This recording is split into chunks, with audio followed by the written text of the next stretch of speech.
Have Kaylee start it. She will not do that. Hey guys, Ryan and Tom from the Save Continue podcast.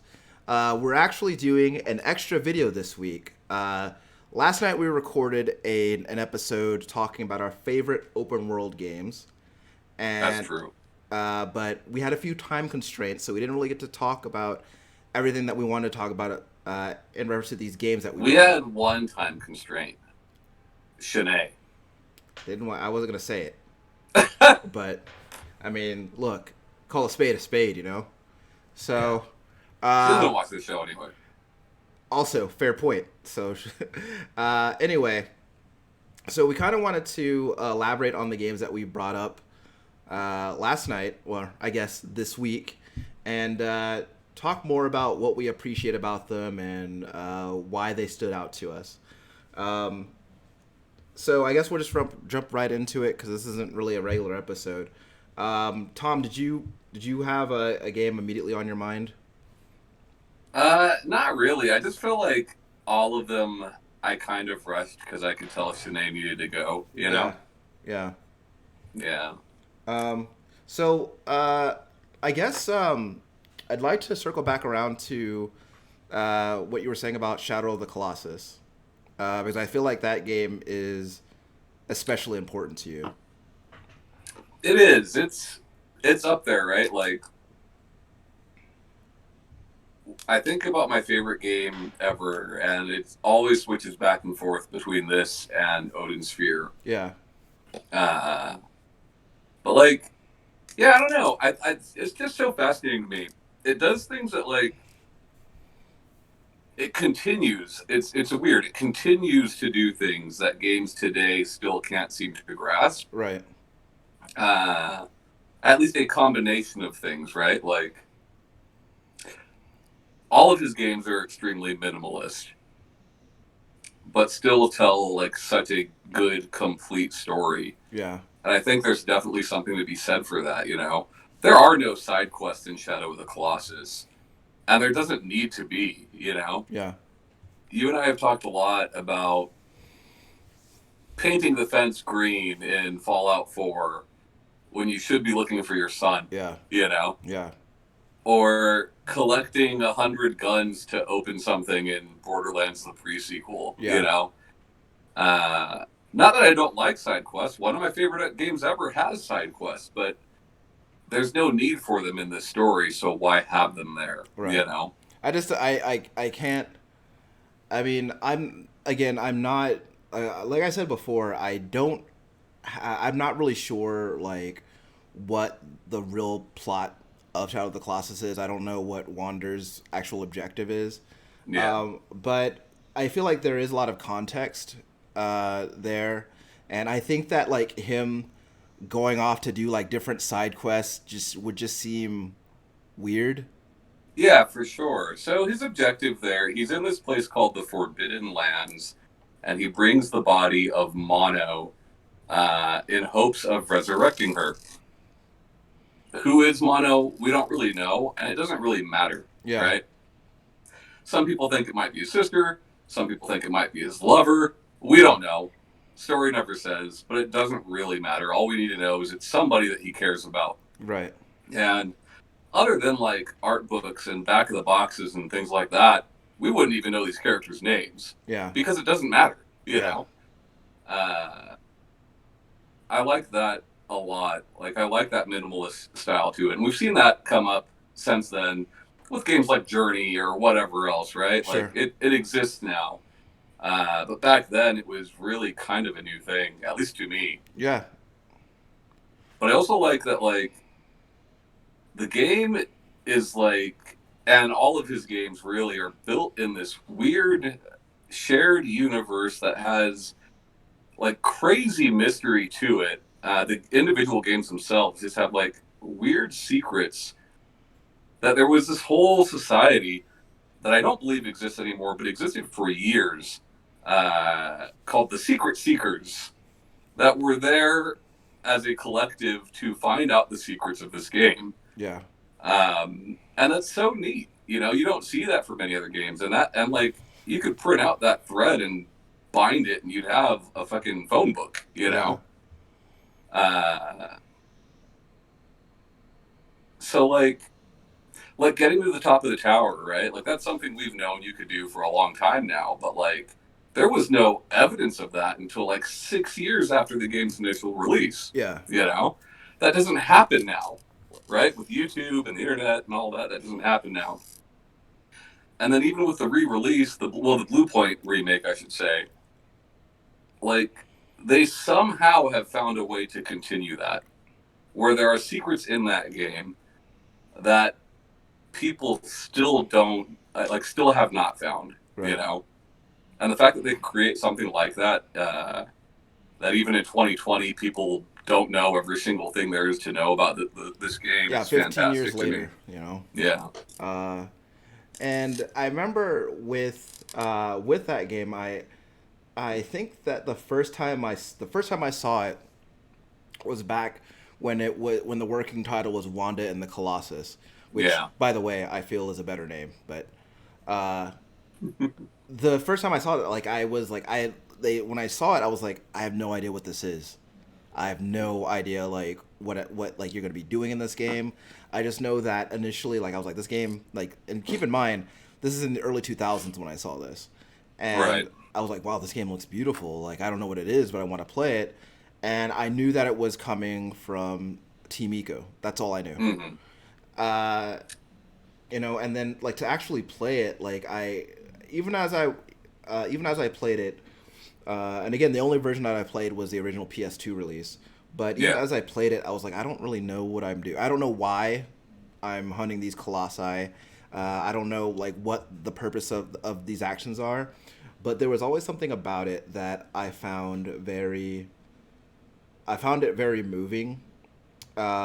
Specifically in terms of like galloping across these like empty and silent plains, and like yeah, it's just that you don't realize how I don't know, like the quietness of the game is just like it just like, adds something, right? Because there's these long periods of quiet as you are making your way to the next colossus, and then you find the colossus, and just like loud music and yeah. thundering stomps, and then you kill the colossus, and very like and this is something that I think is very like I think that some games where when you beat a really hard boss and they have like a drawn out kind of like a slow death animation, I think Yeah, in some games it's meant to kind of highlight like, hey, you did it. But I feel like in this game it's more uh like it's like you did it, but like in like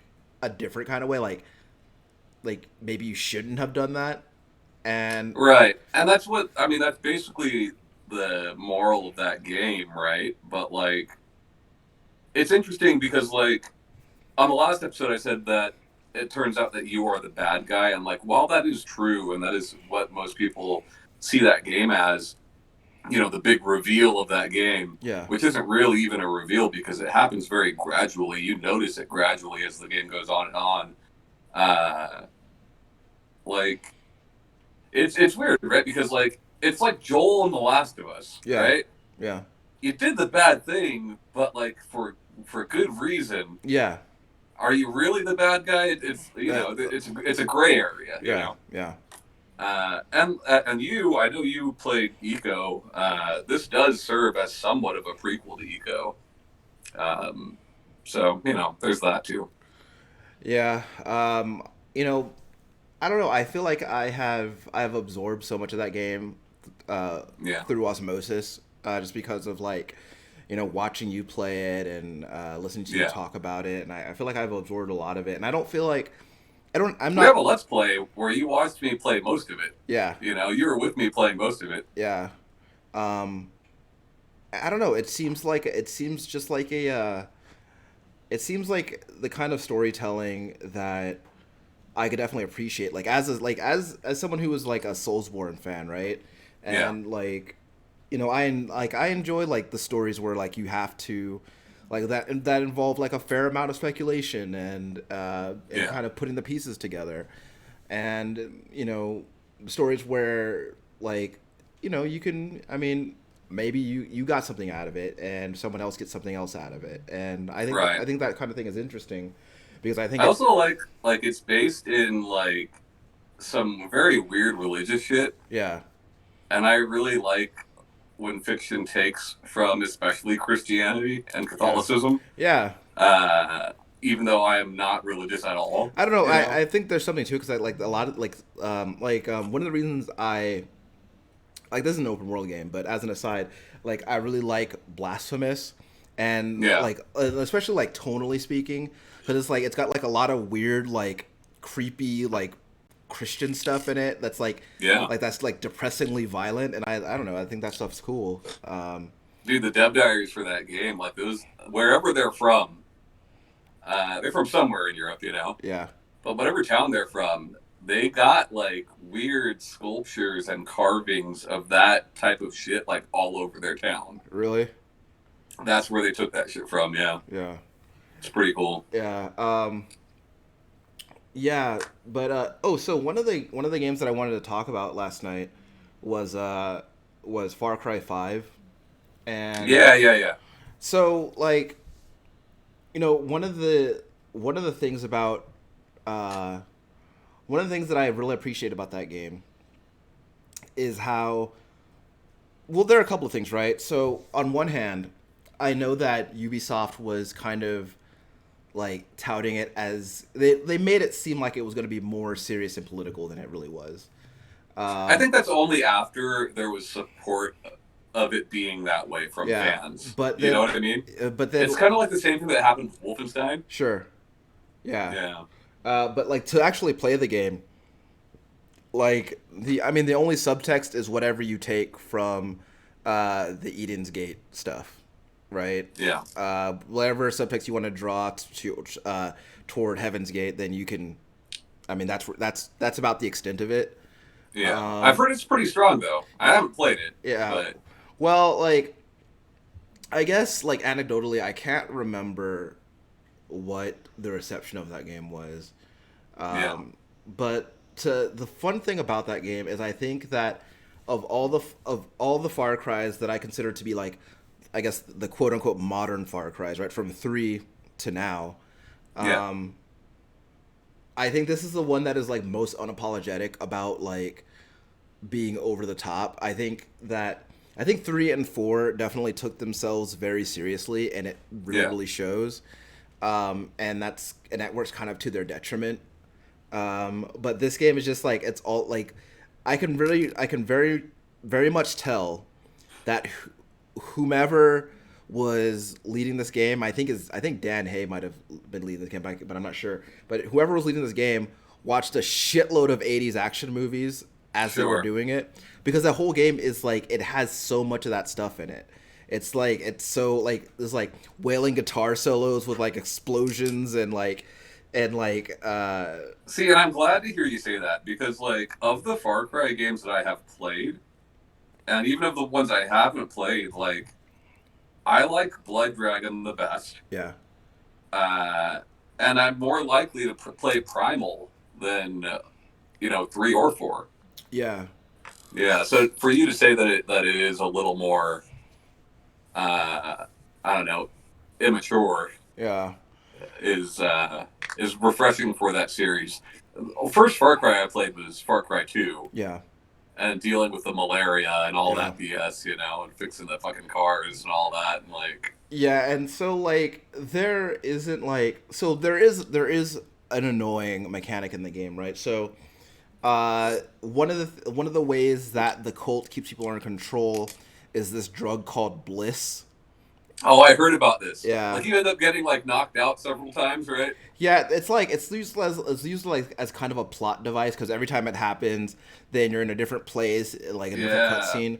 But it's just like so like it's intrusive in a way that like isn't fun because right, because one of the things about Far Cry is that there's a lot of like I modern Far Cry anyway there's like a lot of shit on the map and you want to check it off and then like you might be on your way to do something and then some Eden's Gate dudes show up and shoot you with some bliss and knock you out. But oh, like dude, there's this hilarious video I gotta send you where like this. It's a let's play of Ben Moore playing this game, and like he's sitting there talking to an NPC, and from off camera you see a Wolverine just like latch itself onto him. It's so fucking funny, man. It's funny because I think that like the game is broken in some funny ways, right? Yeah, Like specifically where the AI is concerned, because they don't set boundaries for like where certain things are, and there will be times where you'll be talking to somebody, and then like something will happen like a few hundred meters away, and they'll yeah. be like, oh shit, here they come. They'll just run off and they're shooting, and then like you'll hear them shooting for a little while, and then they'll like casually saunter back over, like, okay, so what were we talking about? And That's awesome though. it's funny, and like you could tell that it's not really like that shit's not really supposed to happen, but Right, it's still very right. entertaining when it does happen. Yeah, yeah, yeah. That's so funny, But man. like they like so much of the like so many of like the vehicles and like the different weapons, like some of the weapons are like improvised and like really silly and fun, but like the game doesn't like it doesn't it doesn't force you to engage with anything other than the fact that you're blowing stuff up most of the time. Yeah, And there's something for that, right? And at the same time though, I do think that the main antagonist, Joseph Seed, I actually find him to be kind of fascinating. um and like just the way, kind of like the like, because a lot of the so basically you have him, and then you have his he's got like two brothers and some, and then there's this lady that is like one of like, they're all leaders in the cult. And so like you fight each of them individually, and then every time you kill one of them, then there's like Joseph will do some kind of like monologue at the camera, like addressing you directly as a player, like what you're doing. yeah. Um and you could tell like with each one he becomes like more and more unhinged, and Sure. it's really cool to watch. um and the game just ends like on such an exclamation point, and it's just so fucking cool. Yeah, because they like nuke it, right? Yeah, so like at the end of the game, like you take down Joseph, right? And like, well, basically your whole objective, because you're like a sheriff's deputy or something, and like through all this shit, you're still gonna be like, all right, I'm gonna take this guy in, I'm gonna arrest him, right? So you and the sheriff, they you finally apprehend him, right? And you have him in the car, and then like I forget how it happens, but like nukes start happening, and so Anyway, he scurries away. so what happens is that like you're driving in a car, right? And Yeah. like you guys are trying to get to like some bunker, and you get to the like right as you get to the right before you get to the bunker, like the car flips over and crashes, and he gets out, and then like no, I think he drags you into the bunker with him, and like so basically like you and him are just there forever after that. So you guys populated after for New Dawn. Yeah, so The two of you populated. you and Joseph populate repopulate the world. Uh, I was expecting you to say like it's like you know how like in lots of episodes of like '90s cops they'd have like the perp in the back of the car, back of the squad car, yeah, and they'd like end up either kicking the window out or like just somehow escaping and yeah, running away. yeah. It's like a really amped up version of that. Yeah. But it serves like it's a good. I don't know. I don't know if they did that specifically so they could make a post apocalyptic game with New Dawn. I don't know. Which is I would assume so. I bet they were working on New Dawn before the release of five. yeah. And I don't know, and I think that like I really honestly think that Far Cry 5 is my favorite in the series, just because of like how over the top and ridiculous it is. Yeah. Um, what's up, Tom? Well, as much soon as I talk about like Far Cry and Assassin's Creed and games like that, I've been playing a lot of Phantom Pain, and like, what is Phantom Pain, right? You have a situation, usually some sort of enemy camp, Yeah, and you approach it the way you want to approach it. And yeah, I'm like, that's what Far Cry has been for quite some time now. yeah, So as I'm playing through this again now, it's got me thinking about going back to some Far Cry games. Yeah, I definitely think that I honestly think that 5 is probably your best bet. Yeah, Just because I think that I do think that Far Cry has largely like marketed itself as like approach any situation that you want, any situation the way that you want to. And but I think that 3 and 4 are definitely like they definitely favor stealth. sure. Uh and I think that like while Far Cry 5 definitely you definitely can be stealthy about it, it very much encourages you to be like to go in like fast and loud and Yeah. like run into a base and like throw grenades everywhere because that's I think that's the kind of game that I think that's the kind of game it is. Um, yeah, I really enjoy that game a lot. Um, but like yeah, like Phantom Pain though, like I never finished it. Um, Now have I. I came very close last time my computer was actually working, sure. and have since re-downloaded it on PS5 and have been going back through it. And I will finish it this time. I was, like I said, man, I was probably close to 100 hours in my first time around, Yeah. and like while I haven't finished the game, I know how it ends, and that seems to be like between Ground Zeroes being released as its own thing, the lack of cutscenes, the omission of David Hayter, and the way the game ends, there's been a lot of hate for the game, you know? Yeah. And I understand some of those arguments, uh, but like, fuck, man, I think this might be my favorite Metal Gear game, Yeah. and it might be up there in like my top games, you know? Yeah.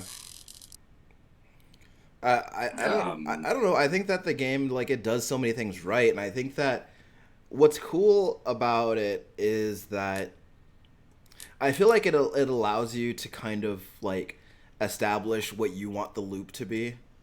yeah, I think that it like you get to decide like what kind of objectives are interesting to you, like with all the different side missions that you can do, and like building up Mother Base and like recruiting your army, and I don't know. yeah. It's just and it's fun because like the, And those missions come down to like three basic missions, you yeah, know?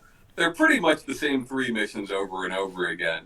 You know, steal this thing, save this yeah, person, or whatever, right? Kill this person, right? yeah, But like the way that you can approach it is really fun. But I just think like thematically and from a story standpoint, like I don't think it can be touched as far as the Metal Gear games go. Um, you know, it's like we said last episode, it should be seen as its own trilogy with Peace Walker included, right? yeah, Tactical espionage operations yeah, versus action, right? yeah, And I think that those titles were named that way specifically for a reason. yeah, It is operations. And all three of those games, Peace Walker, Ground Zeroes, and Phantom Pain, you're basically picking missions to do off of a list, you know? yeah. But I don't know. There's just something about it, man. There's something about it. And like, do you know how the game ends? I don't.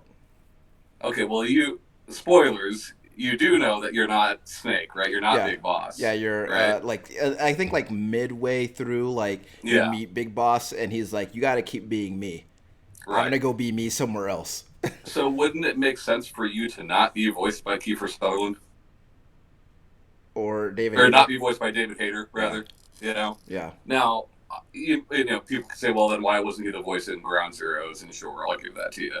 Sure. But you know, yeah, the comparisons to Moby Dick, like, it's just really neat, man. And like the guy thinks about this shit, man. He like, I really would like us to do an episode on like video game auteurs, you know, Sure. Kojima included, Ueda included, right? Yeah. Like, because it's different. It's different than Dan Houser directing a game, you Yeah. know. Nothing against Dan Houser; he's made great games, but like, it's a different thing. Those Sure. games, you know Yeah. what I mean? And I just think there's really something to that. Well, I just think that like with like when you talk about people like Dan Hauser, like you know more or less what you're gonna get. Right. You're gonna get like an American crime story. Right, Uh, right. Or Ken Levine or yeah, David Jaffe or whoever. That's very, very different yeah, than a Ueda game or a Kojima game or a Yoko Taro game. You yeah. know, Because you're like it's a different thing. because you're gonna see the game and you're like, I don't know what this is, but Right. um, But I think it stands toe to toe with like some of those really great game directors. Um, and people been praising Kojima forever. That's nothing new.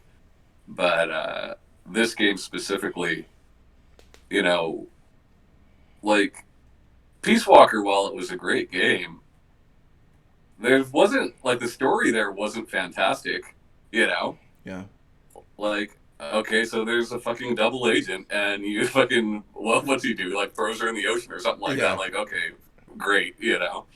Um, and while this game starts off and you think, okay, this is just going to be Peace Walker again, it's very much is not. Yeah. Yeah. Uh, so I wanted to. I actually wanted to go back to talk about Red Dead Redemption for a little bit.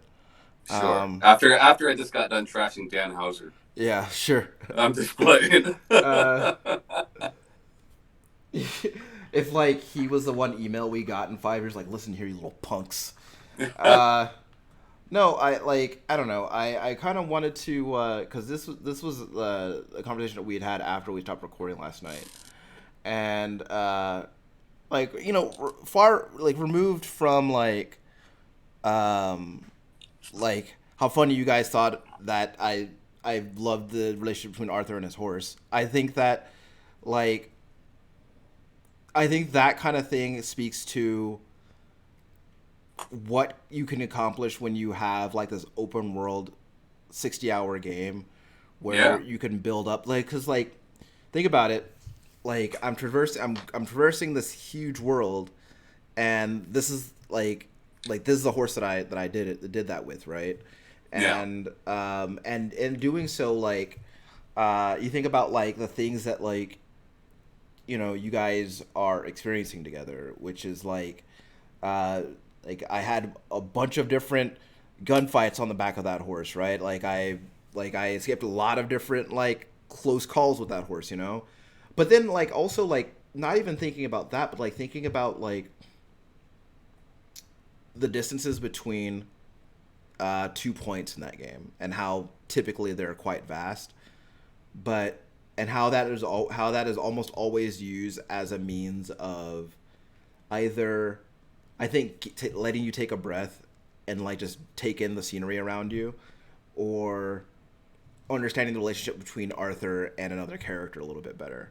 Sure. I think that so there's a point, I forget at which point in the game, but there's a one of the members of the gang is this black guy named Lenny, and at one point you and Lenny are gonna go do some kind of job, and as you guys are riding there, Arthur and Lenny start like they strike up a conversation, and Lenny has this talk with Arthur about racism in America in the late 1800s, and and how Arthur didn't really Arthur being a white guy didn't totally understand like the gravity of what Lenny is dealing with, and Yeah. how Arthur's like, hey, it's 1899, like slavery is over, like things should be better now. Is like, Yeah. well, like it's not really better. Like slavery is Yeah. over, but it's not better. Yeah. And I'm not gonna speak to how realistic it is or isn't that Arthur took that on its face and just like said, okay, I guess I get that. Yeah. I'm not gonna talk about that. What I am going, but like what I do like though, is how the distance between the camp and wherever we were going wasn't just like it wasn't just me mashing X to like make the horse gallop to get there faster. It was me like listening to this conversation, like listening to Sure. what like I consider to be a very important conversation between these two people, um, a conversation that took a few minutes, and the game has so much of that, and I think that like aside from like gunfights and like stealing shit and like and blowing stuff up, I think that the game on it honestly is more than anything. I think that game is about like interpersonal relationships and Yeah. testing like the limits of loyalty and stuff like that. Well, going back to what you're saying about what you had said about the horse, like, I don't think that's funny. Like, it's funny because me and Sinead made jokes about it. Yeah, I don't think like that happening in the game is funny, or yeah, you having that effect on you is funny. Like it reminds me very much of Wander's relationship with Agro and Shadow of the Colossus, right. or the boy's relationship with Trico in The Last Guardian. Like, it is very much a White Fang story being told in video game form, Yeah, and like I think like that can be very effective, yeah. but Um, especially in a game that is as long and as large as Red Dead Redemption 2, yeah. And it's just it's funny because like I think that if you're like we're coming back, we're like I think about the lineage of Red Dead, going back to Red Dead Revolver, which uh while it had open spaces at times, like there's like a point you're like in town that's kind of an open space. It's not an open world game. Right. Um and think but it was also like a very like Red Dead Revolver was a very video gamey video game, I think. Yeah. And I think that had a lot to do with the fact that it started off as a Capcom video game. Right. But I Uh, mean, Redemption was very video gamey too. yeah, and I think that, and that's what I was gonna say is that like that kind like a lot of the like some of the design philosophies of Red Dead Revolver kind of like bled over into Redemption. It was Yeah. like it was a more I think it was a more serious story because I think that Red Dead Revolver is like very cartoony in a lot of ways. I think it's like very like cartoony like spaghetti western kind of thing, Yeah. and I think that Red Dead Redemption is like a little bit more serious but still like very video gaming in a lot of ways. Right. And I think that Red Dead Redemption 2 is really more of like Red Dead Redemption is arcade and Red Dead Redemption 2 is sim. I think. Um, and Red Dead Redemption is Young Guns, yeah. and Red Dead Redemption 2 is Lonesome Dove. Okay. Yeah, okay, I'll take that. um, and I think that utilizing the world, like, well, not utilizing the world, but utilizing the distance to explore these themes is I think is effective because I especially like when you think about like how often we want to use fast travel in open world games, Mhm. and a lot of the time I think it's just because like, well, I'm either gonna use fast travel or I'm gonna go there manually, and odds are nothing interesting is gonna happen as I'm doing that.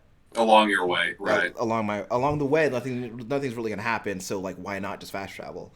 Uh, but so like utilizing the distance as sort of like a narrative tool is Hmm. just like an interesting thing that like I don't see done very often. I think games are getting better at that though. Yeah, Like specifically open world games. Like I think about fast travel in Spider-Man, and I used it, but not often sure. It's because just fun to one, get because it's around. fun to travel, but Yeah, two, because like those Jameson it's podcasts just so funny. were like, yeah, so well written and Yeah, acted and like fun to listen to. yeah, yeah, Like yeah, very Rush Limbaugh. Like yeah, it very entertaining. yeah, And I think more, and as time goes on and as video games mature, we'll start to see more of that. yeah. Um, but who knows?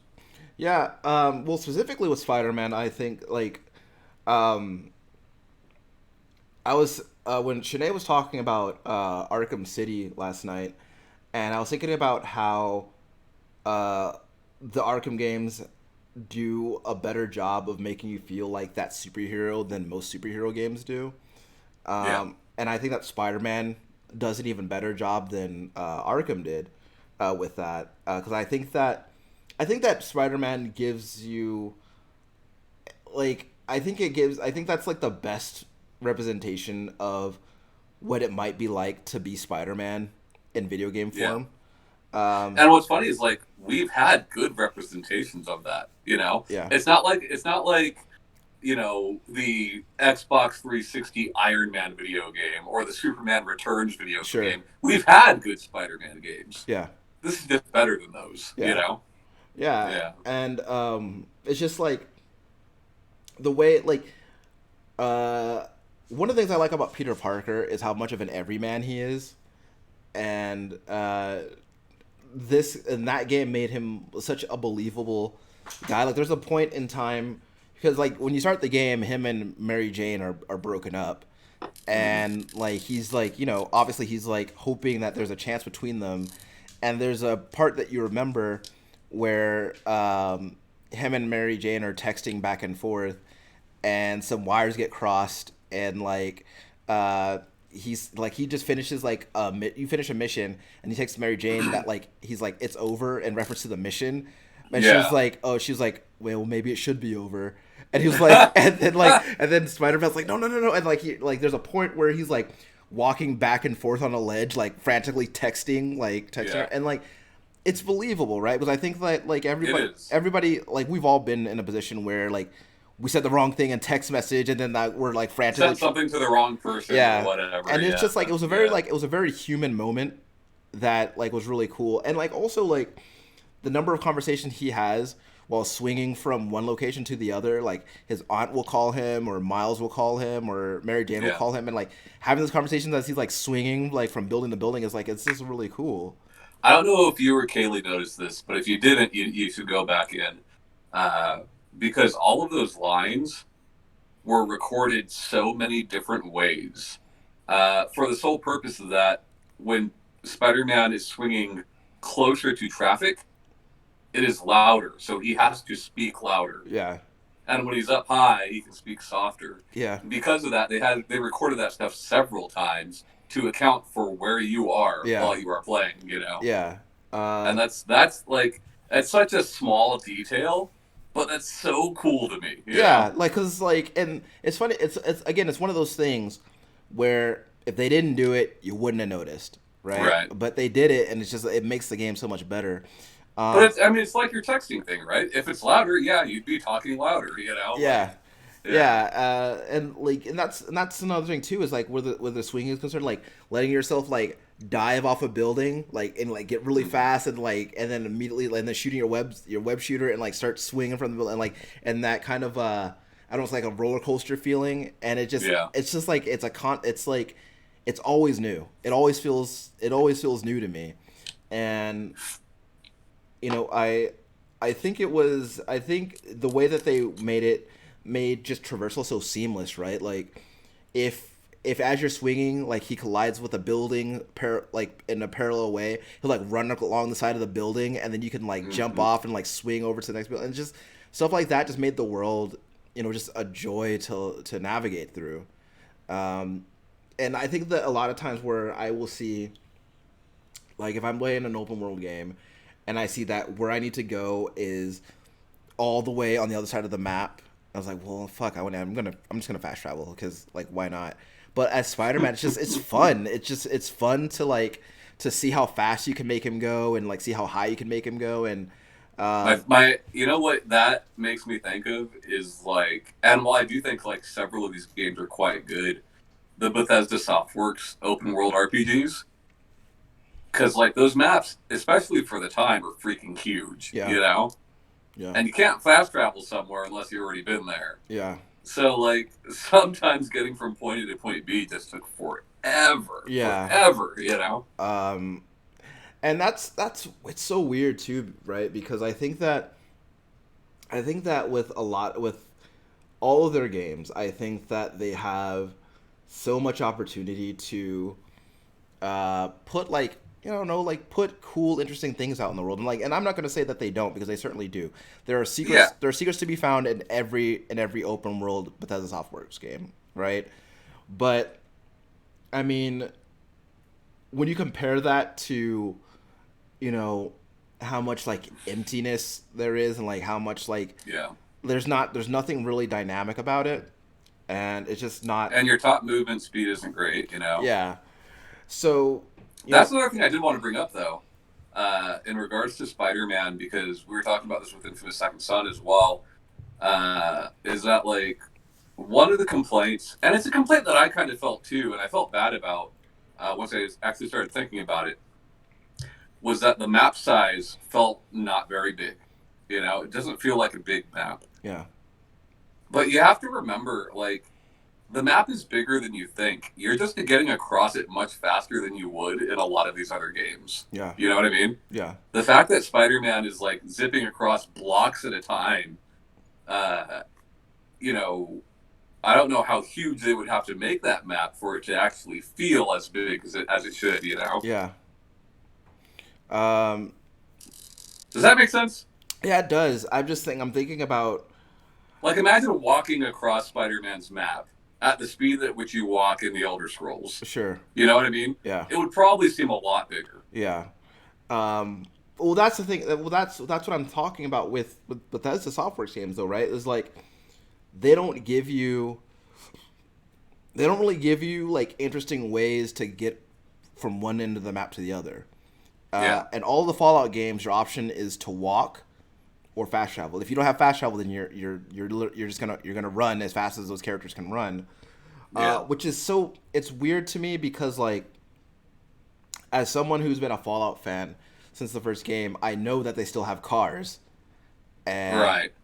for like, and I remember one of They my should make they should make the power armor zip around like D Walker.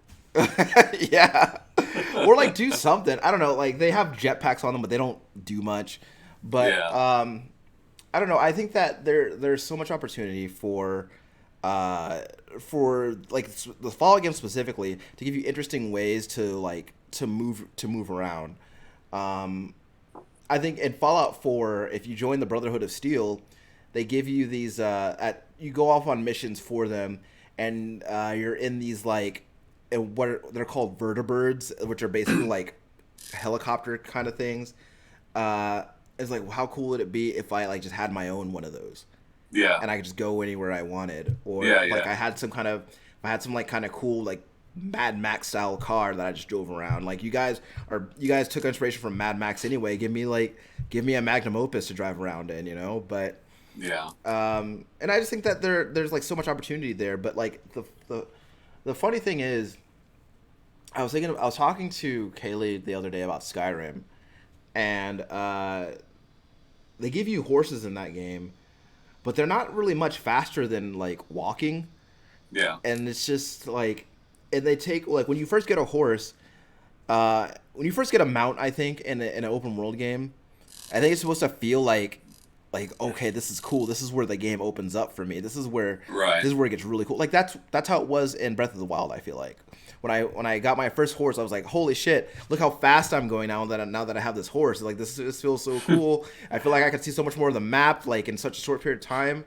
See, what's funny is I barely used the horse in Yeah, Breath of the Wild. Barely used it. But like, I see where you're coming from. yeah, I think a lot of it has to do with terrain, honestly. You know, because if you think about Hyrule in Breath of the Wild, you can go a lot of places on a horse. yeah. You know, whereas in like a game like Skyrim, so much of that game is like a mountain area that you have to Sure. like jankily jump your way up. You know, Yeah. like yeah, Yeah. And but honestly, like even if those games had a level of traversal like where I could climb up mountains, yeah, like dude. If Skyrim had climbing, if Skyrim had climbing, like even if I that'd could be like, cool. you know, and it's just so weird. Like it's a weird oversight to me where in a world where games like that existed when Skyrim came out, Yeah, we had I don't know, we had we had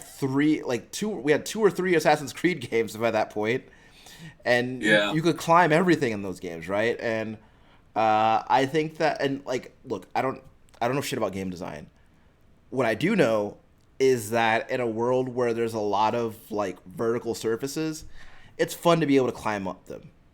Yeah. You know, it's good that they're saving it for the Elder Scrolls 6 though, because like that's something that Todd Howard can come out and be like, and you can fucking climb the mountain. You know, like Oh my whatever. god. Uh, uh, Like well, like I think about like they're okay. That's So such an easy win for them. Like considering how many people were cheering for every Fallout 76 announcement, oh my like god. climbing the mountain would be such a win for them. Well, I think that Swish. like if he was on the if he said that to roaring Yeah. applause and then like you just see him on stage like Yeah. but like I think there are a couple of different specializations in like the Elder Scrolls game, like thief or assassin, where being able to like climb up the side of a wall would be like really cool. Like especially like if you're the kind of person who plays those games with a role playing state of mind, like being Yeah. able to role play as these characters would be like a huge deal. And but for right now, I just don't see that happening. Um, and that's And that said, I know you've enjoyed several of those Yeah, and games. that's not to say that I don't like those games. Like, look, the Elder Scrolls 6 comes out. I'm gonna buy it. Like, Yeah. I'm not gonna sit here and tell you that I'm not gonna buy it. Fallout Right. 5 comes out. I'm gonna buy it. Like, Yeah. so I'm not saying that I don't enjoy those games. I just think that for all the potential that those games has, like, it's just disappointing to see things like left out.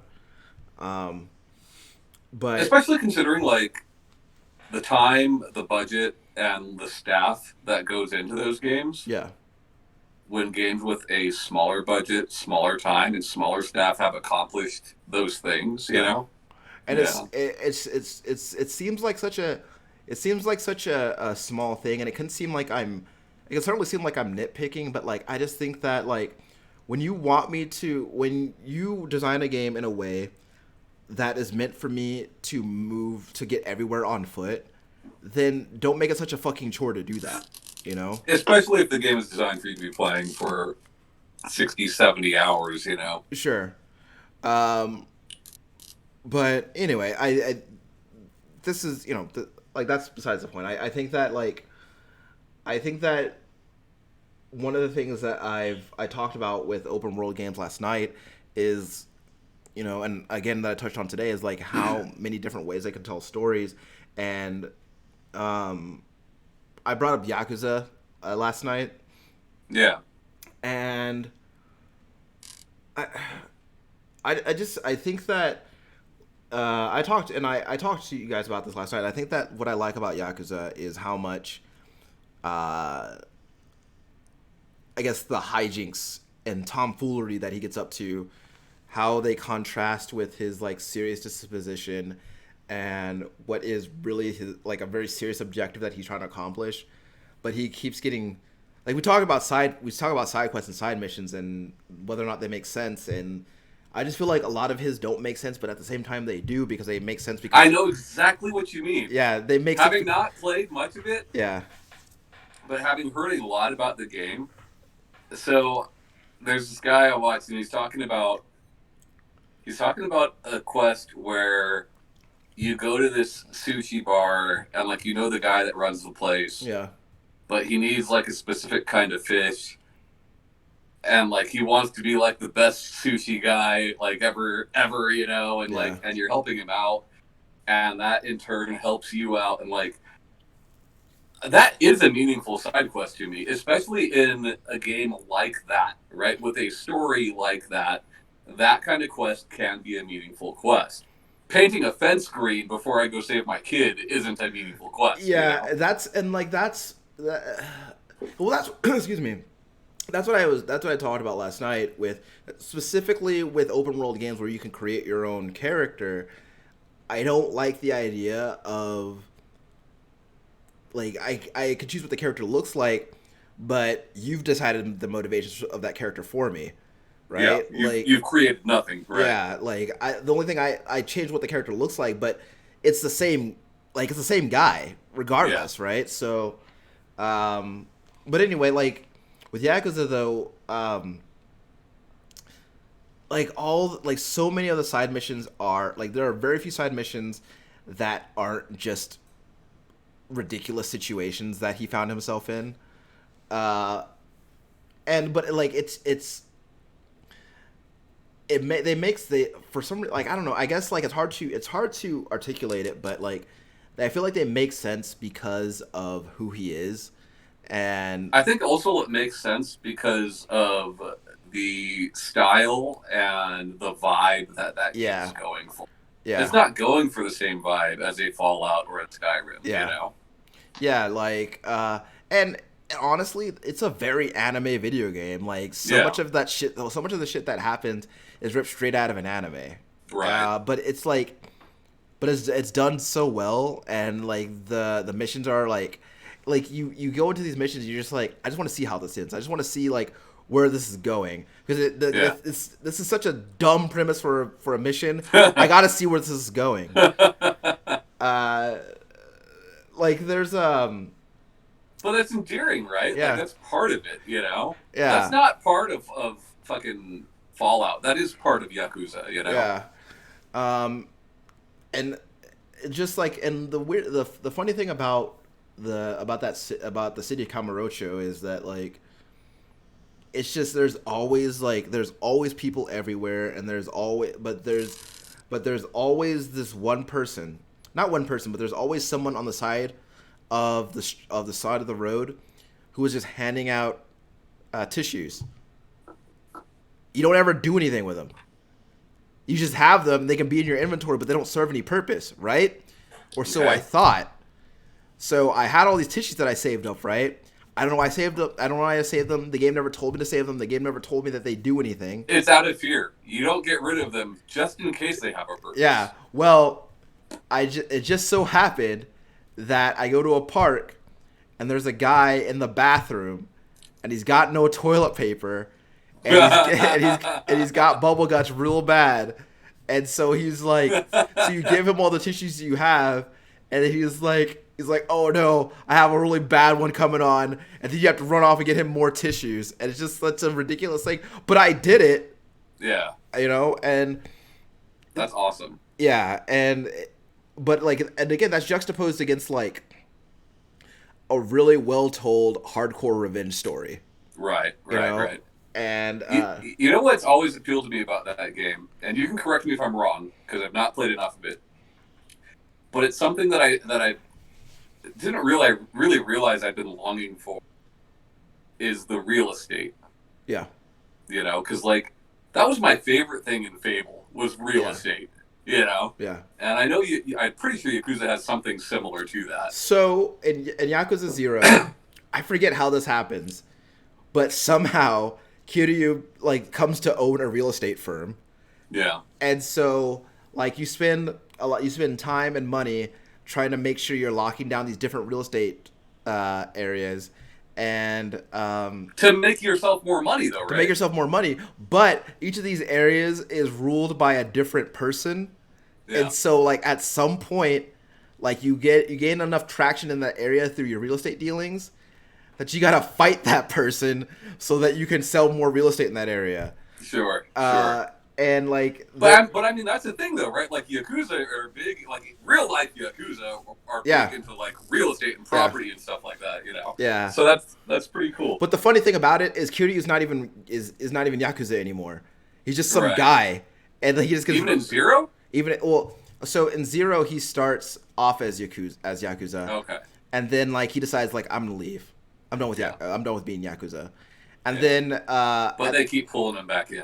yeah, by the beginning of Yakuza 1, he's a Yakuza again. So go figure. But Yeah. like, well, what makes Yakuza 0 even more crazy is throughout that entire game, Kiryu's like 19. And Yeah. so it's like this 19-year-old kid like doing all this crazy stuff, and like But it's supposed to take place in the 80s, right? yeah, it's like the late See, 80s. and like 80s Japan, 80s Asia in general, kids that age would probably be doing something similar, you know? Yeah. Not saying like kids that age would all be fucking gangsters, but kids that age would be leading more adult lives than kids in this country at that age Yeah. during that time, you know? But like there's a point at which like um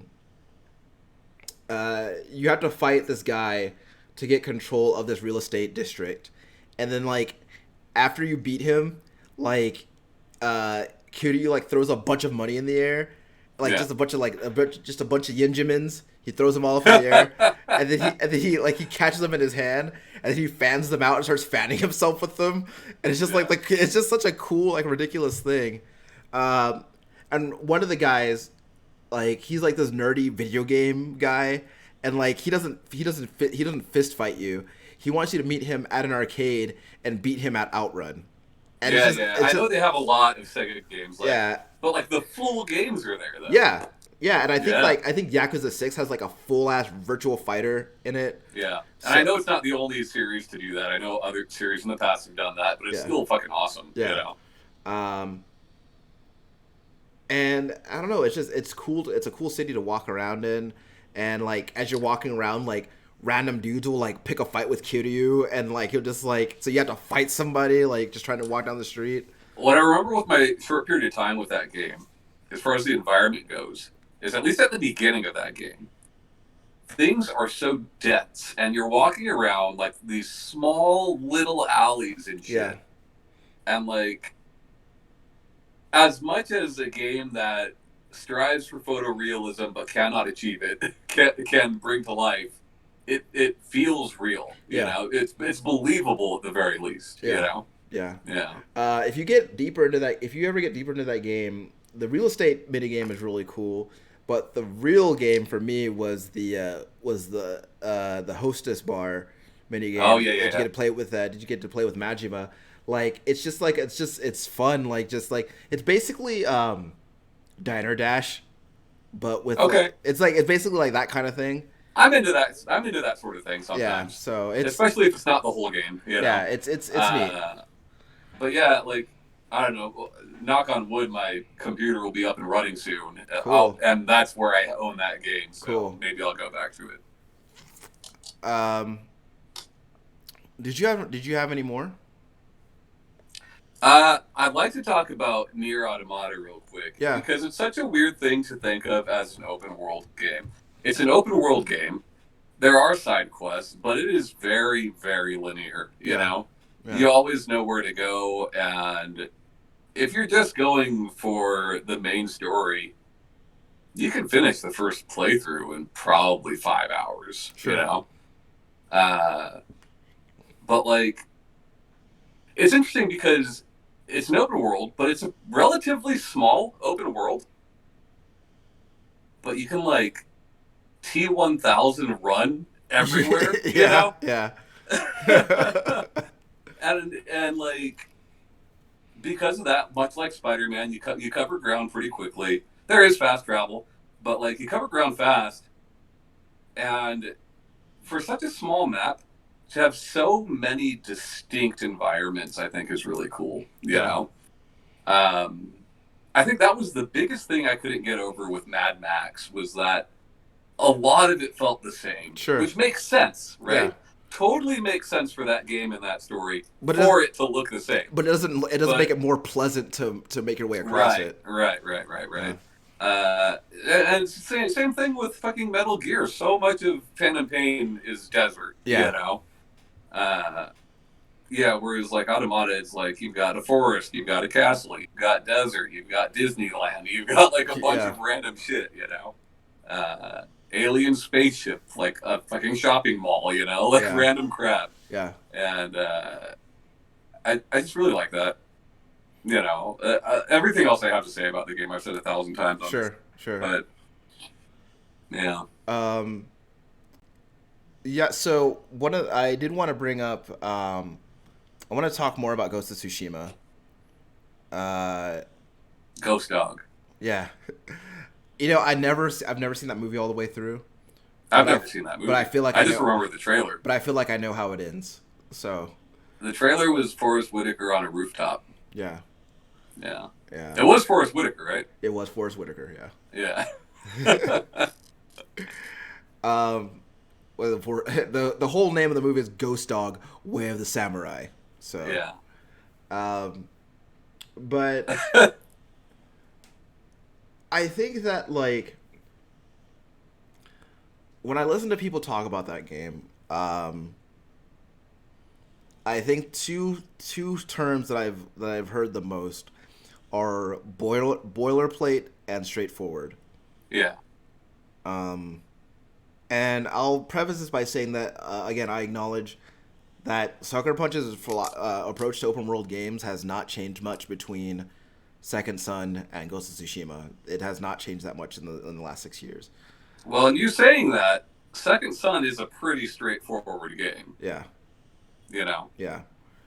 Um, but I think that also, I think that what people aren't really appreciating though is just like that the world of that game uh, is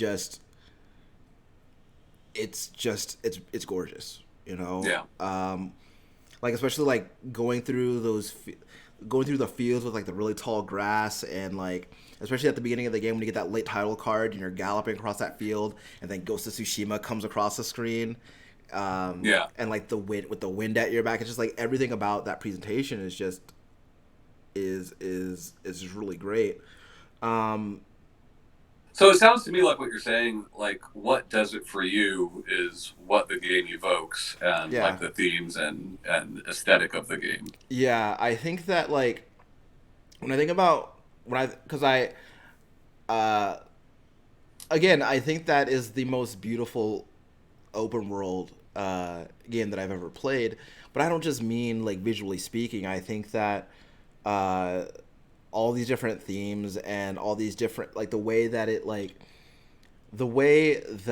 is very upfront about paying homage to these old samurai movies from the 50s and 60s, Yeah. and what a good job of that it does. Yeah. And but even down to like the duels that you, because you go through like a series of like a I don't remember how many duels you do in the game, but like every one of them feels significant I somehow. mean, is that what would be considered like a boss fight in the game? Yeah, yeah, I'd say so. Yeah. Like a duel is usually just like because a duel, like all the boss fights like against like any of like the more important characters that you have to go up against, like it's in the form of a duel. Yeah. Um, I know very little about it, yeah, you know. Yeah. but yeah, like it's very much like the way that game does boss fights. Yeah. Um, but like like just the way that that's all wrapped up is like the packaging around that stuff is just really cool. Like you always have that like really great shot, like that really wide shot of the two of them like facing each other, Yeah. and then you have that close up shot of Jin holding his sheath, and then like flicking the sword up with his Of thumb. course. It Yeah. just it looks cool. Like that shit Yeah, looks for sure. cool. Absolutely. That's Uh, the only reason I like Taki and Soul Calibur, you know. it's just and um like watching the characters, right, watching them duel one another, and like it's just like they're it's gonna sound like I'm way up my own ass when I say it, but like it looks like they're like doing like this dance, right? Yeah. And it just Ryan, I sound like I'm up my own ass for like 90% of the shows we do. It's fine. but like it just it's beautiful to look at, you know. Yeah. It's and like I've always like ever since I was a kid, I've always been like a sucker for like really impressive like sword fights and movies Yeah. and stuff. And and like doing I these, go ahead. No, you go ahead. Go ahead. Well, like doing these duels, and like especially when I think about like the meaning behind some of them, right? And like I don't like because I know that you plan on playing the game at some point, so I don't want to spoil it for you. But Right.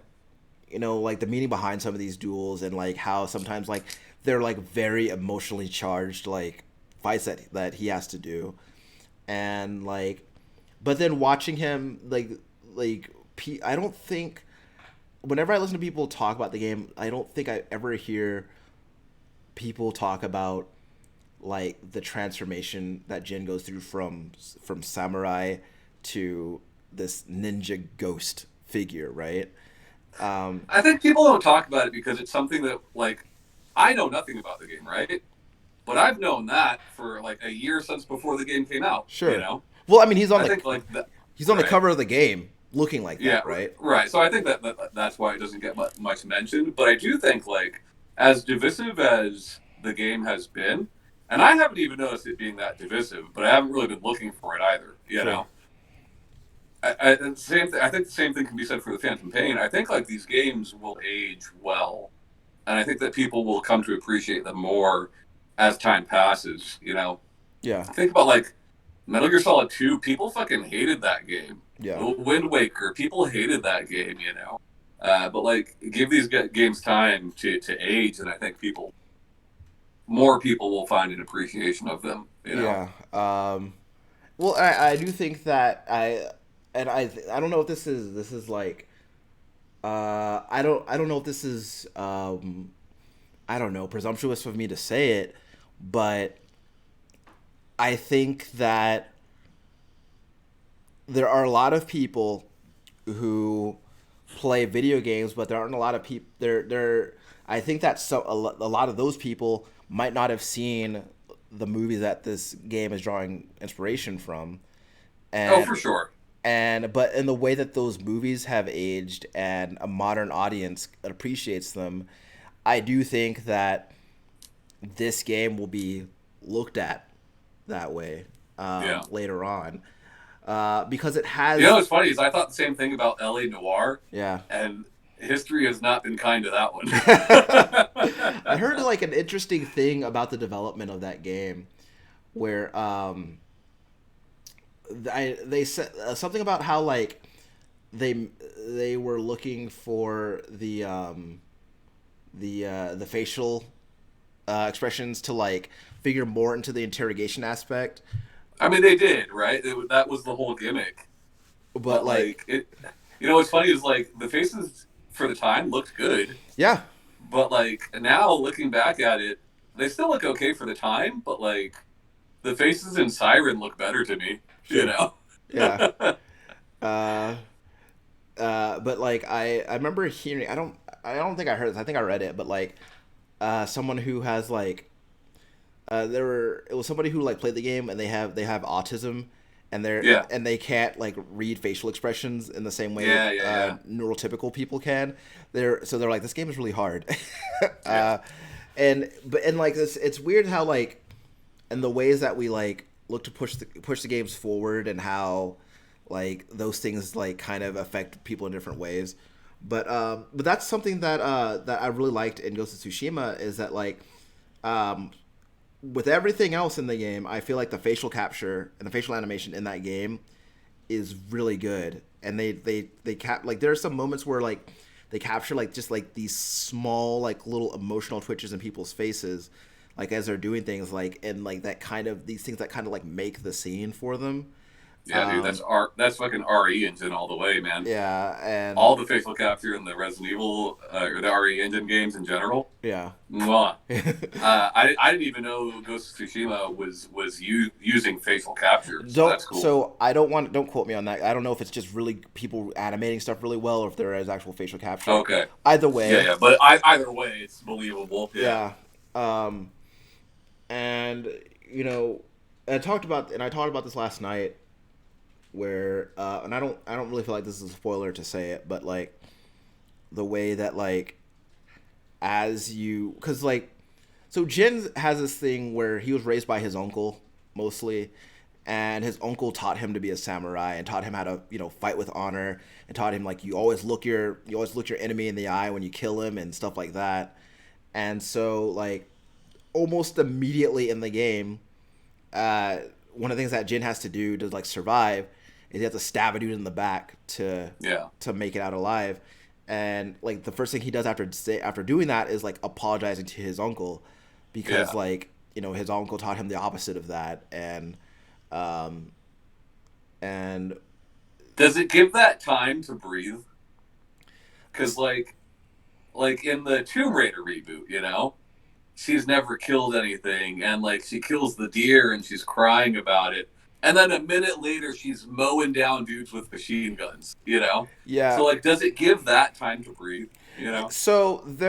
so what it does is um when you do this, like here's an example, like later on, like after that first stealth kill that you do, because Jen, like even after that, he's still very much like, no, fuck that, I'm gonna walk up to the front gates and I'm gonna like challenge, I'm gonna loudly challenge everybody who's Yeah, there, yeah, and I'm gonna fight all of yeah, them.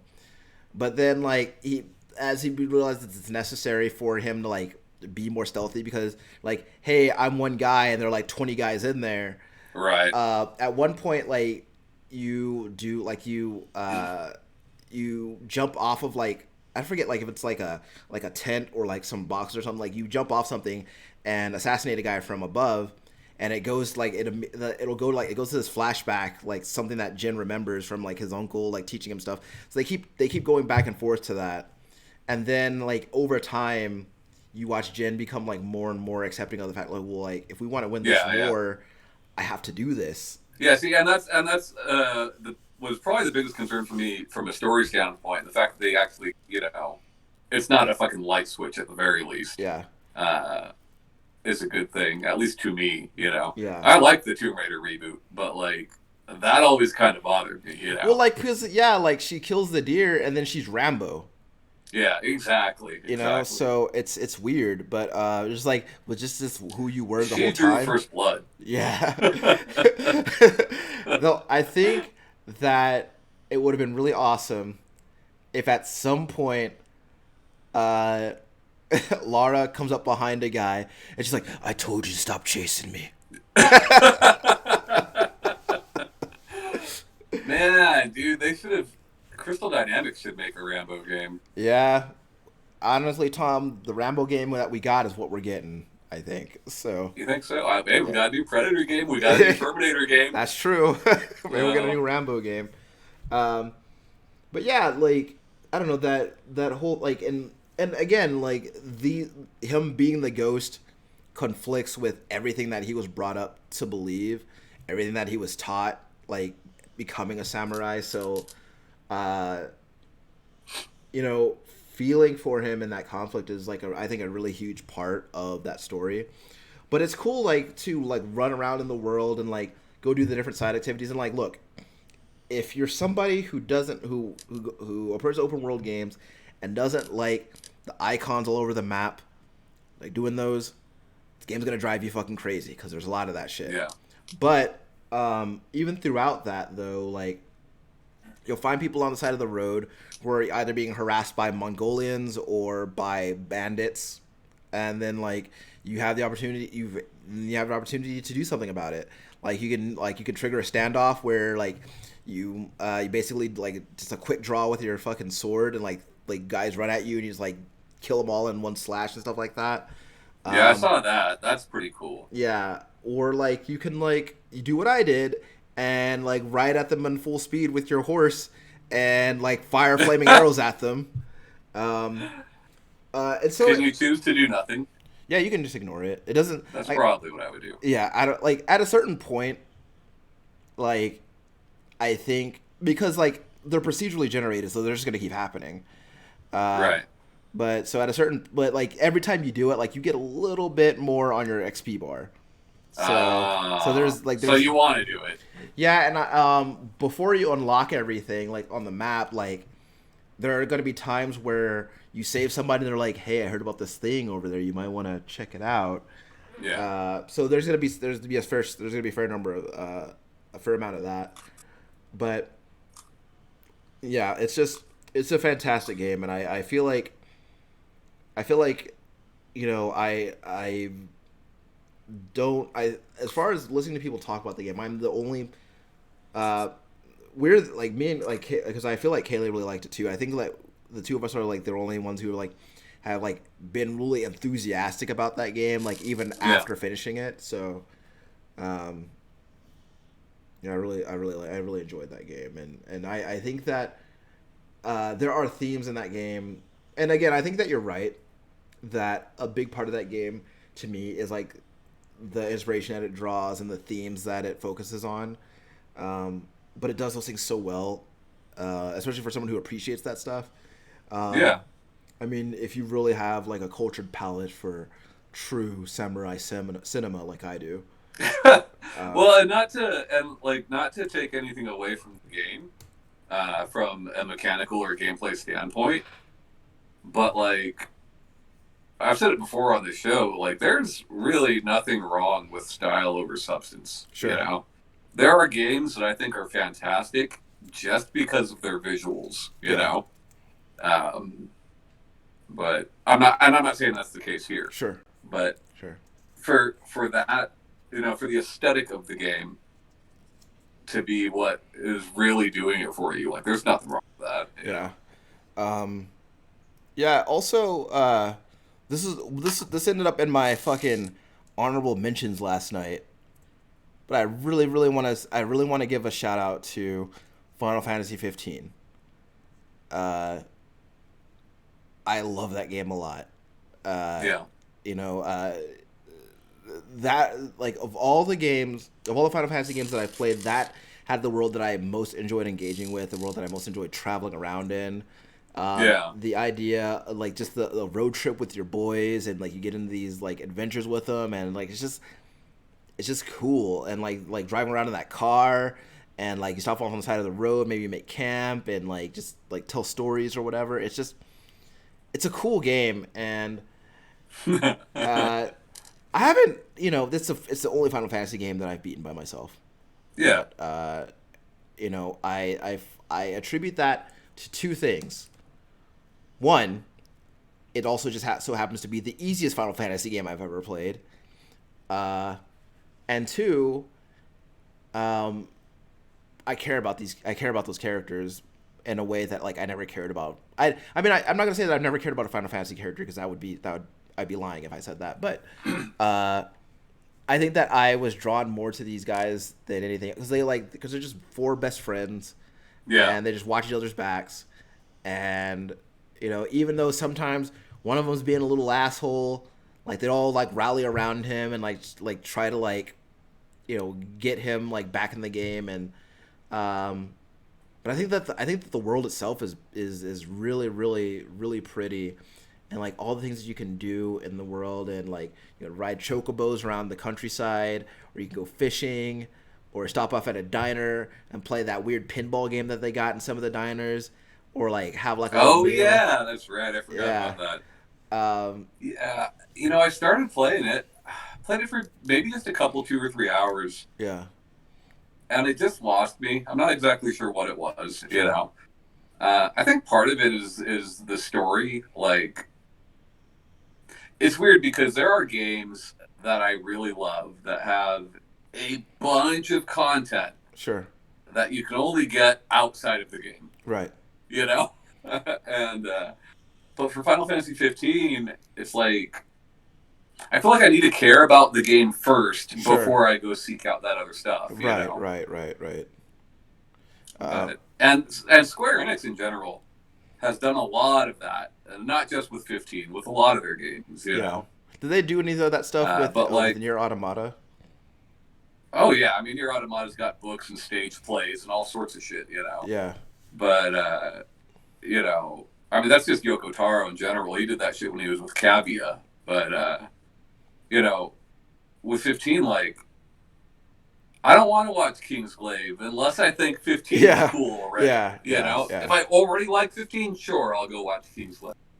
But yeah, I don't know what it was. Like, there are definitely things I really appreciated about it, but maybe I'll give it another shot. I don't know. I don't know. There's one that game like the game is I have one real gripe with that game though, and like I don't know why this shit bothers me so much when games do this, but so number one, if I have an open world game, like I like the idea of being able to play it after I finish the story. I love that. Yeah, yeah, yeah. But like it does this thing where after you do the last fight in the game, Hmm. then you can keep playing, but you're going back in time to before that stuff happened. And Yeah. I don't know why, but that bothers me so much. It just bothers me. Really? Yeah, and like from a story So standpoint, Automata's the same way. Like, yeah, you can go back and do stuff, but it's through chapter select. yeah. So like, it makes sense that they would do it that way because the world is in a very like messed up state by the end of 15. Right. Like you're not really gonna want to like run around in that world so much. Right. But like I don't know, I just wish that they had gone a different way with the story so it would make sense for me to be able to do that after I finish the main story. um but I don't know, like I love those characters. I think at first I wasn't really too keen on Noctis because like I was like, well, he's just a little whiny rich boy and he's always in a bad mood. but then then I had like learned to give him some slack. I was like, oh yeah, well his father just got murdered, so he's probably gonna be in a bad mood for a little bit. Yeah. But I like all of them. I like Prompto, I like Gladiolus, I like Ignis, I like all those guys for like all these different reasons. See, and And I thought the acting was fine. I yeah, like the character models. Like a bunch of people are like, "Oh, this is a boy band." Like, I don't care. I think they look awesome. yeah, they look You know. cool. I just I don't know. I don't know. Maybe I just didn't give it long enough. Yeah. But Um, yeah, I've been meaning to go back to that game because I feel like I have such an attachment to it that I want to go through like all of the like those little because they released all those like episode Ignis, episode Gladiolus, episode oh, right, Prompto. right, yeah, So the only one I did was episode Prompto because Prompto is my favorite, and but they I still want to do Ignis and Gladiolus as well, and they even had this I think right before I want to say right before Assassin's Creed Origins came out, they did a little crossover event yeah. in Final Fantasy 15, which was like it was kind of cool. They had like the Assassins Festival, and like they all got to pretend to be assassins and stuff.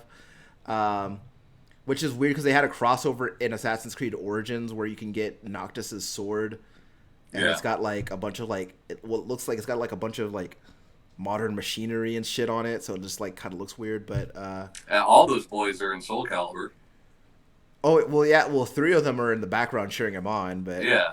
uh, but um, yeah, I like that. I enjoy that game a lot, and I want to Wait, not revisit Soul Calibur. Tekken. Tekken. Yeah, Tekken. Yeah. Uh, they called Noctis the Akuma killer. I don't know if that's true or not, but um, I don't know. But I mean, I fought some Akumas and they weren't that tough. But it's one of those games in the series where like I felt like I can really get lost in it. yeah. Um, because like I think that every Final Fantasy game that I've played had some side stuff in it. Like Final Fantasy VIII had the card game, and Final Fantasy VII had like the chocobo racing and stuff. But 15 just felt like a world that I wanted to live in. Like Yeah. it felt like a world that I just wanted to go to and just be there. Well, like even though it's not, it sort of is very Americana. Yeah, Uh, like I don't know where the fuck that game's supposed to take place, if it's even Earth at all. I don't fucking know. yeah, But like, yeah, like it definitely has that feel to it. But at least early on. yeah. Um, but I think the last one I wanted to actually bring up, which is like one that we brought up earlier, was was Mad Max. Um, I played that game very soon after we saw Fury Road, Yeah, and and it was funny to watch how much of that movie made it into that game. Um, yeah. but I think for obvious reasons, though. sure, I Like mean, because they had said before, Fury Road came out that it had no attachment to Fury Road, yeah, and then there's things that like very obviously are from Fury Road. yeah. Yeah, I think like I honestly think that like the overall kind of vibe of that game is very Fury Road, yeah, but but I enjoyed it. I like as somebody who just like I find the world of Mad Max just like very interesting. It's like one of the more interesting post-apocalypse stories or post-apocalypse worlds that I've like been exposed to because it's just it's like just enough about what went wrong for it to be compelling, but there's enough mystery surrounding it to like keep you like looking for more things to like kind of explain what happened.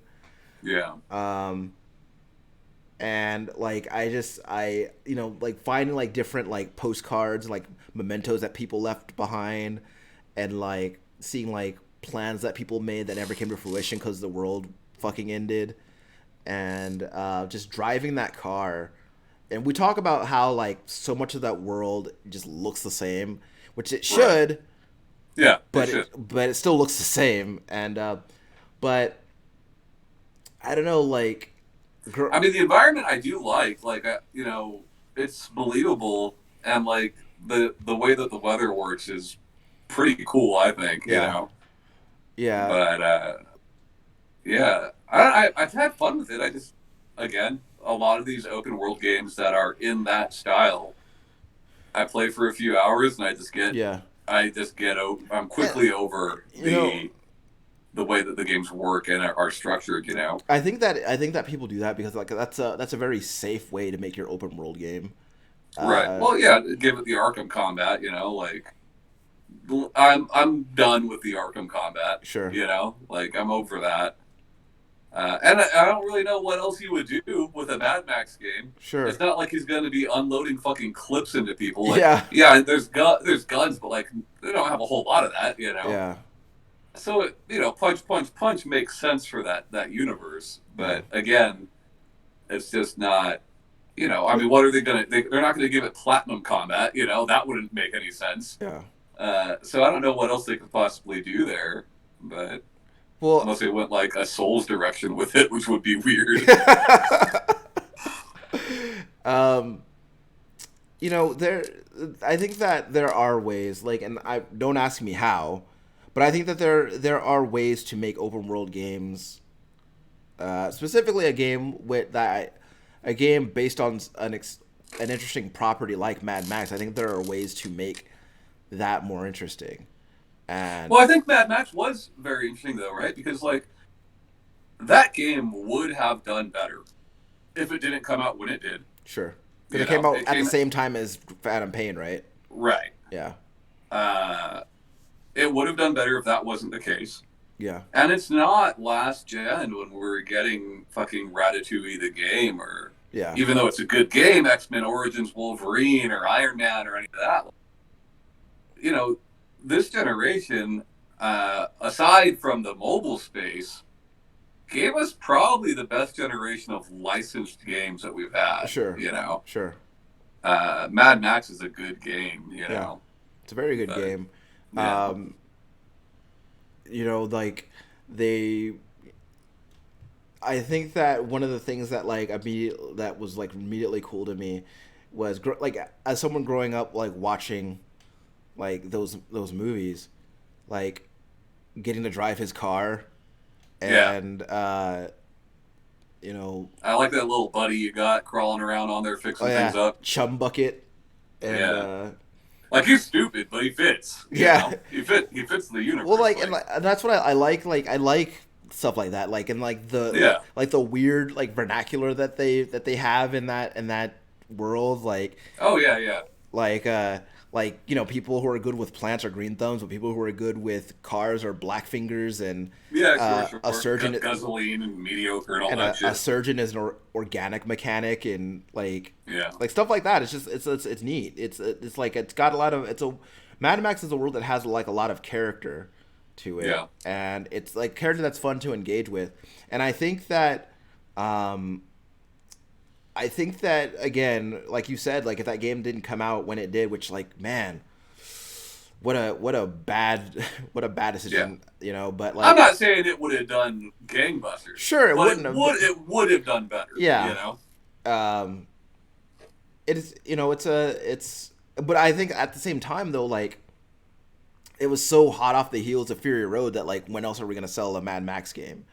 Exactly. You don't want to push it too far. Yeah, so um, but I think it's a good game, and I think it's a game that like kind of it flew under a lot of people's radar because for a few obvious reasons like Phantom Pain being chiefly among them, but Yeah.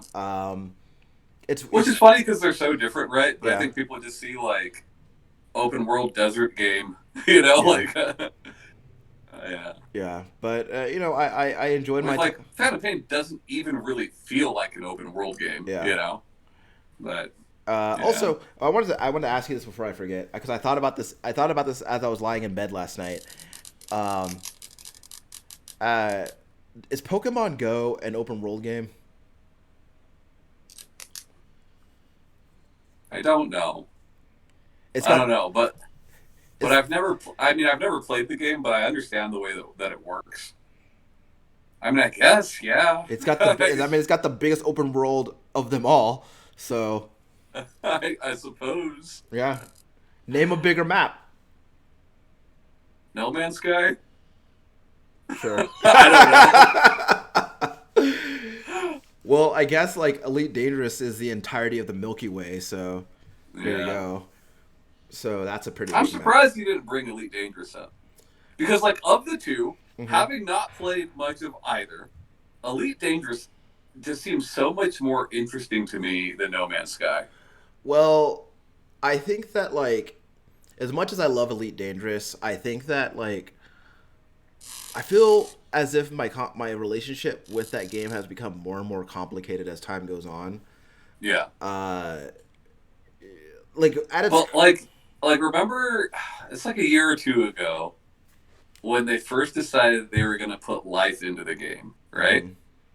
And it, like, was a big thing. Yeah, It was a big thing because you don't find life in that game, and suddenly there was life, yeah, right? And, Thargoids, like, and they it hate makes you. so much more sense than No Man's Sky there being life on the majority of the planets. You Sure, know? but Yeah. we don't know where that is. So Sure. we don't Sure. know where that is. So things are different out there, man. uh, well, I think that Elite Dangerous is it's probably one of the it's an interesting open world game. It's one of those open world games that like I really it's like so many Do you open even consider them open world games? Like, it's so weird, right? yeah It's such a because weird thing so to. it's a strange thing, right? Because like well until next year we've been able to get out of our ships in a very limited capacity. Like Right. you can go on certain planetary bodies and drive your car around, Right. but you've never been able to walk around, right? Right. Again, makes more sense. Yeah. Yeah. Um, like not even in space stations, which I always found strange.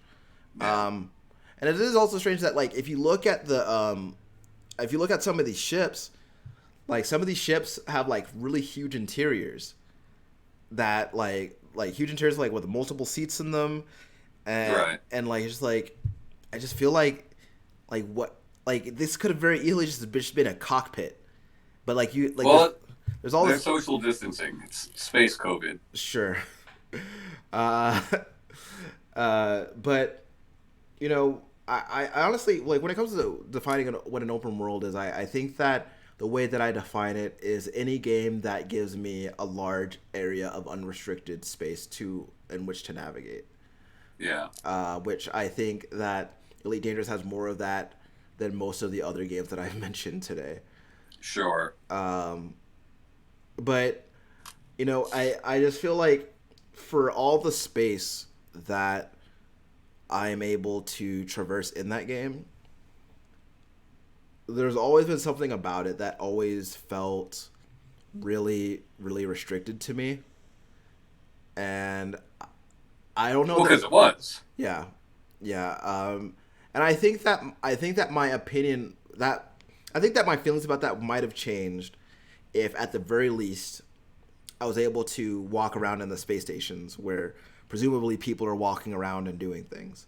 Yeah. Because I think that would have made it feel. I would think, even if I couldn't walk around on planets, which is fine, like you know, but like even if I could have walked around on space stations and stuff, that would have made it feel more like a universe that I was inhabiting and actually like playing in, as opposed to like I don't know. It's just it's really hard to explain, but Yeah. as much as I love that game, and I don't get me wrong, I think about that game every day. Even when I'm not playing, I think about that game every day. I have never uninstalled it from my PlayStation Right. since I installed it. So I think about that game all the time. It's just I think that there are aspects of it that are a bit too restrictive for me to really consider it to be true open world.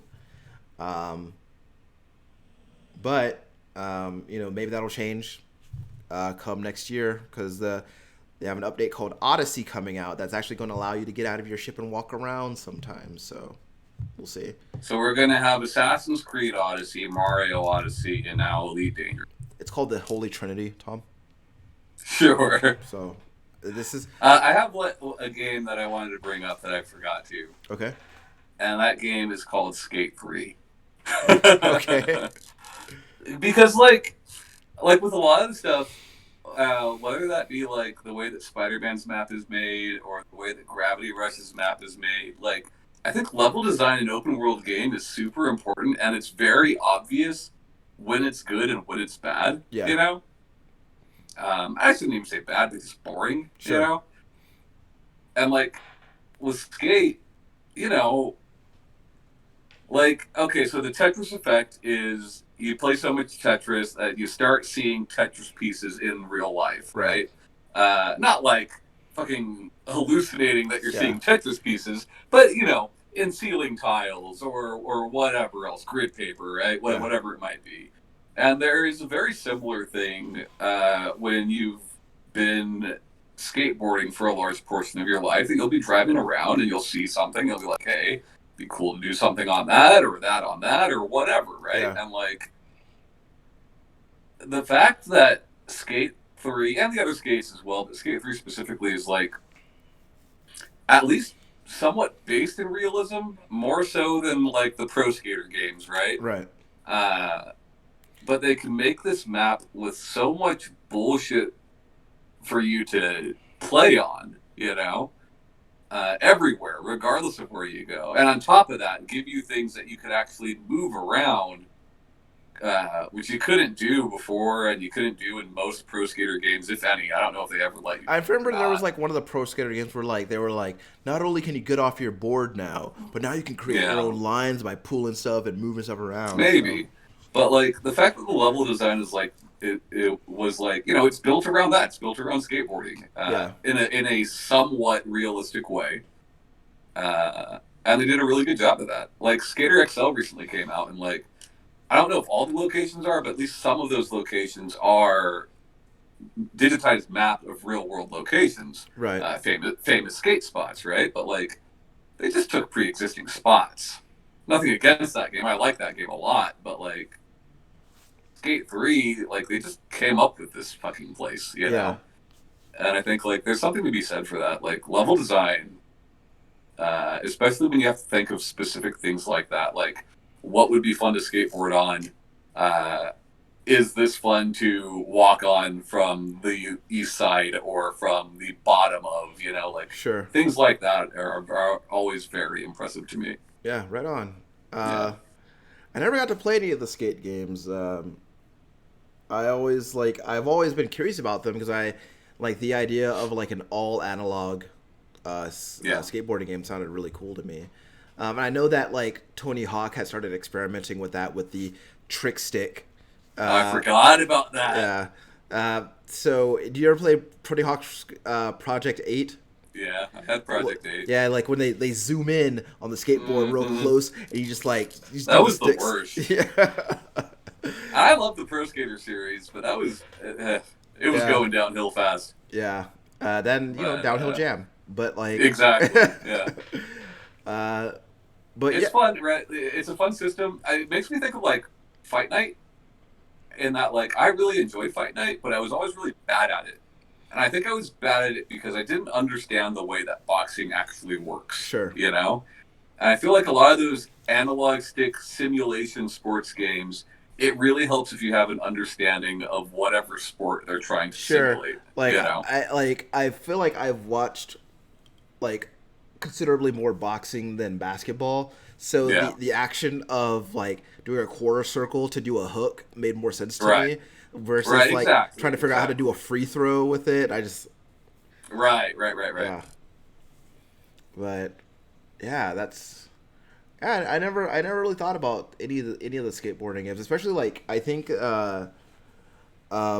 I regularly think about Tony Hawk's Pro Skater 4 Yeah. because I'm like specifically because like while it wasn't like a true open world, like they gave you like bigger areas to skate around in, Right. and like you can get off your board and walk around like in flatland tricks and all this other shit. So, um, I don't know. No, but skate is like straight up open world, you know? Like how big would you say Plus that map is? it's been too long, dude. I couldn't really say. Hmm. But like, plus they give you Isaac Clarke. Oh, really? So yeah, Cool. and Jason Lee. Cool. Yeah. I'll skate as Isaac Clarke. I love that guy. Um, right on. Well, Tom, I'm glad that we actually got to do this because Me too, dude. I think that I I really enjoy being able to talk about these games and really highlight them for what we like and in some cases what we don't like about certain kinds of games and uh, getting to talk about I'm glad you brought the topic up in general yeah because like whenever people bring up open world games, I'm like, no, I just don't. I don't like open world games. I don't like, but there's tons of open world games I like. yeah Yeah, yeah. So it was a good little thought exercise that we got to do. for sure. Anyway, so this is just a little extra little recording that me and Tom wanted to do because we like to listen to ourselves talk, and we tend to talk for a long time. So, uh, this is probably going up at the same time as the other episode as the actual episode. So that's a good 2.5 hours for you. Make the thumbnail of this the Wonder Twins, I can do but put that. our faces on their bodies. I will make them the Wonder Twins, and then we'll Okay. see. We'll see what happens with that. I don't know. All right. But anyway, guys. Tom, we got I did get some questions. Did get asked earlier today if we take listener emails, and I said sure we do. Just nobody emails us, so we don't do it. But To be fair, it has been a very long time since we have checked that email. yeah, I don't know if I even know the login. Oh man, what if there's a bunch of questions? There's no questions in there. I have access to it. But it would be real cool if there was. And we're I'll take like, so and I'll so take a asked us gander. 3 years ago, what do you think about Last of Us 2? What do you think that game's gonna be like? It's like, I don't know. Well, you know what I feel bad is like we there's a very good possibility that we have old fuck, what was that small series we were doing where people were sending us videos of games they liked? Oh, procedural generation. Yeah, there's a good chance we might have some of those in there. Well, that would be just a good opportunity to bring back procedural generation, I guess. Yeah. Because, like, why not? YouTube is paying for the server space, I not mean, us. that's where most people were sending them. Sure. So I'll take a look. I have access to it from my phone, and I just never look at it. Yeah. Well, take a peek and see what you find. Anyway, guys, I think now is just as good a time as any to mention that we do in fact have an email address. It's safecontinuepodcast@gmail.com. So if you have any comments or questions or things that you want us to talk about on the show, throw us an email at that address, and we will definitely try to remember to read it. Yeah. Anyway, Discord's probably better, honestly. Discord's probably better. As always, I will throw the link in the description of this recording. So if you want to reach us, Discord is really good because we're always in there. Anyway, my name's Ryan Robinson. That's Tom Shelby. Bye, guys. We will see you next time.